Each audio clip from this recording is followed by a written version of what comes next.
কত, FDR number কত, কত তারিখ টাকাটা উঠিয়েছে, আমরা পুঙ্খানু ব্যাখ্যা দিয়ে দিয়েছি।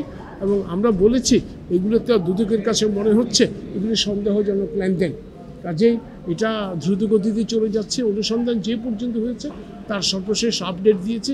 এবং আমরা এটাও বলেছি অনুসন্ধানকারী দল কমিশনকে একটি পরামর্শ দিয়েছে যে ওনার বিরুদ্ধে যেন সম্পদ বিবরণীর নোটিশ জারি করে ওনার সম্পদের বিবরণ চাওয়া হয়। অলরেডি ওই পরামর্শের ভিত্তিতে কমিশন অলরেডি ওনার বিরুদ্ধে সেপারেট একটা প্রসিডিং স্টার্ট করে দিয়েছে এবং ওনাকে সম্পদ বিবরণী জারির একটা নোটিশ দেওয়া হয়েছে 21 দিনের মধ্যে।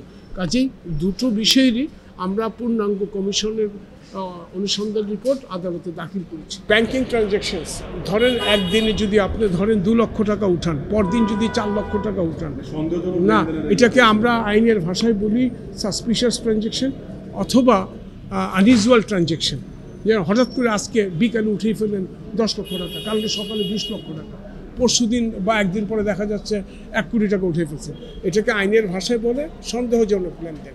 তবে এই সন্দেহজনক লেনদেনের মাধ্যমে কতটুকু লন্ডারিং হয়েছে সেটা কমিশন অনুসন্ধানকারী দল যাচাই বাছাই করছে। বিষয়টা কি এমন বেনজিরের বিরুদ্ধে সন্দেহজনক লেনদেনের প্রমাণ মিলেছে? প্রাথমিকভাবে এটা বলা যায়। হ্যাঁ, প্রাথমিকভাবে আমরা এই কথাটা বলতে পারি সন্দেহজনক লেনদেন বা অস্বাভাবিক লেনদেন কিছু উপাদান পাওয়া গেছে। সেই সন্দেহজনক লেনদেন অথবা অস্বাভাবিক লেনদেনের উপাদান পাওয়া গেছে এবং বিষয়টি কমিশনের অনুসন্ধানকারী দল খতিয়ে দেখছে। দেশের বাইরেও কোথাও টাকা, হ্যাঁ, সন্দেহজনক লেনদেন উল্লেখ করেছে এবং দেশের বাইরেও কিছু আছে কিনা সে বিষয়গুলি খতিয়ে দেখছে অনুসন্ধান।